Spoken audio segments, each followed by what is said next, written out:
Na música, eu comecei com 7 anos de idade. Meu início foi na bateria. Eu acho que como toda criança, né? Gosta daquela coisa de bagunça e tal. E vai lá, escuta a bateria, né? Fala, nossa, barulhenta, né? Então, eu fui para 7 anos, eu fui para bateria, assim, fui fazer aulas e tal. Mas eu fiz muito pouco. Eu acho que eu fiz um mês de aula só. Aham. E aí, eu comecei a prestar atenção no meu irmão. Que o meu irmão tocava guitarra, tal, violão na igreja e tal. Então, passou ali os 9 anos de idade, e o violão sempre estava em casa, encostado. E aí, o que aconteceu? Com 9 para 10 anos, eu comecei a pegar as revistinhas, na época... Gente, para quem não sabe, eu tenho 35 anos de idade, respeita, que eu sou vintage, entendeu? Eu sou da época das videoaulas também, então, ó, calma aí. Então, a gente pegava as revistinhas, eu pegava o violão e nas revistinhas tinha onde colocar, tipo, dedo 1 na casa tal, dedo 2.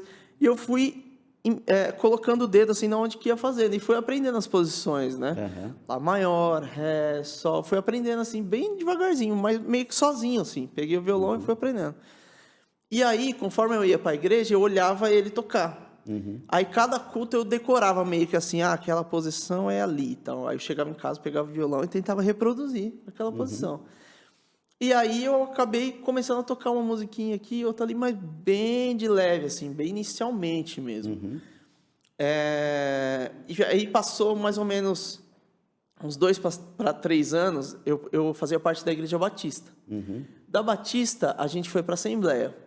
E aí, na Assembleia, eu conheci o Éder Vicente, que é o O Edinho. Edinho, né? Cara, o Edinho, ele tava no Lollapalooza, né? Com o MC Rashid, né? Isso, estava com o Rashid, arrebentando. É um músico incrível, incrível. E foi através do... Não, eu conheci o Edinho através de você, né? Sim. No trabalho. Então, o Éder a gente se conheceu desde moleque, assim. A gente é brother desde menininho, assim. E ele tocava violão também. Então, na Assembleia, a gente ficava com 2 violão, pra cima e pra baixo, tocando. Com as crianças e tal, né? Até que um amigo meu, o Divanilton, que hoje mora em Maceió, ele catou e falou assim, não, mas vocês dois tocando violão não dá pra fazer assim, os dois tocando junto. Um tem que fazer o baixo. Só que assim, eu nem sabia o que era contrabaixo. Ele falou, ó, tá vendo essas posições que você está fazendo? Toca só a primeira corda, só a primeira tônica ali e tal, dos acordes, né? E você continua fazendo isso. Beleza. Aí, pra mim, eu estava fazendo da forma que ele estava falando, porém, eu ainda continuava tocando violão. Eu não sabia que eu já estava fazendo a função do baixo naquela época. Entendi. Então, até que eu vi os baixistas da igreja, né? Tipo, o irmão Isaías, né? Que da época, o maestro da orquestra, estava tocando baixo, assim. Aí eu, nossa, eu acho que eu estou tocando aquilo ali. Eu acho que é aquilo ali que eu estou fazendo. Então, a partir daí, eu me liguei o que era o contrabaixo, né? Aí eu ganhei meu primeiro contrabaixo, tudo, e comecei a aprofundar, escutar várias coisas e tal, naquela época. E eu estou sendo bem sucinto, assim, passando para te responder tudo. E aí a gente foi com 14, 15 para 16 anos, para ser mais exato. Eu e o Éder estudava numa escola junto também, que era lá em Mauá, o Hans. E lá tinha 2 meninas que ela tinha uma irmã mais velha que elas faziam um trio de choro e de MPB. E aí teve aquele campeonato interescolar, sabe? Aí, tipo assim, ela falou assim, vamos montar uma banda pra gente tocar aqui no campeonato interescolar? Então, assim, lá vamos. Pegou o Éder, pegou eu, falou, não, tem um baixista, tem um violino e tal, montou. Aí, beleza, fomos fazer o campeonatinho interescolar. Sem pretensão nenhuma. Nisso eu tava tocando na igreja, aprendendo a tocar contrabaixo. E fomos lá tocar. Beleza. Aí fomos, fizemos a apresentação. Acho que a gente ficou em segundo lugar na época, assim. Foi no Ibirapuera, a final e tal. E a irmã mais velha, que já era profissional da música, que é a Lilian Fagundes, ela tinha esse trio de choro, de MPB e tal. Ela falou assim, nossa, esses meninos tocam bem, esse baixista é bom, hein? Ia ter um show no Teatro de Mauá. Aí ela foi e falou pra Aline, que era a irmã dela, falou assim, chama aquele baixista lá, vamos fazer com a gente e tal. Beleza, eu fui, mas sem pretensão nenhuma, nem sabia tocar nada de repertório de MPB. E, cara, na época, o repertório era bem vasto, assim, era tipo Elis Regina, João Bosco, e eu não tinha noção da complexibilidade que era aquilo, né?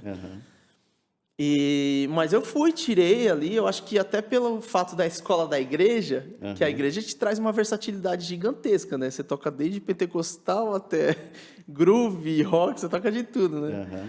Então ali eu tirei o repertório e fizemos. Acabou o show, ela foi e me pagou.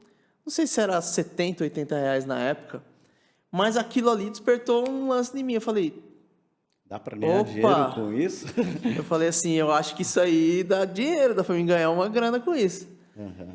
E essa mesma Lilian também fazia parte de uma banda de formatura de casamento, né? Que é a banda de eventos, banda de baile, assim como alguns chamam, né?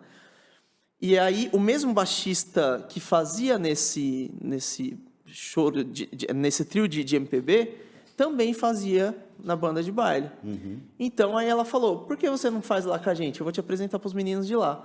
Beleza. Aí eu fui para lá e nisso me deram para tirar, tipo assim, 300 músicas, cara, na época. Nossa. Fui, tirei, ensaiamos muito. E aí eu entrei para essa banda de baile, comecei a fazer. Aí, dali em diante, eu já não larguei mais, porque aí já começou a ganhar um dinheiro daqui, outro dali. Aí comecei a dar aula também em casa para iniciantes que queriam... Você abriu o leque. Abriu o leque. Aí começou a fazer uma coisa ou outra, aí eu entendi que aquilo dava para ganhar grana. Eu falei, bom, eu acho que é isso que eu quero para minha vida, assim. E aí, conforme você vai se afundando mais, né, se aprofundando mais nisso, aí a paixão não teve mais como desgrudar.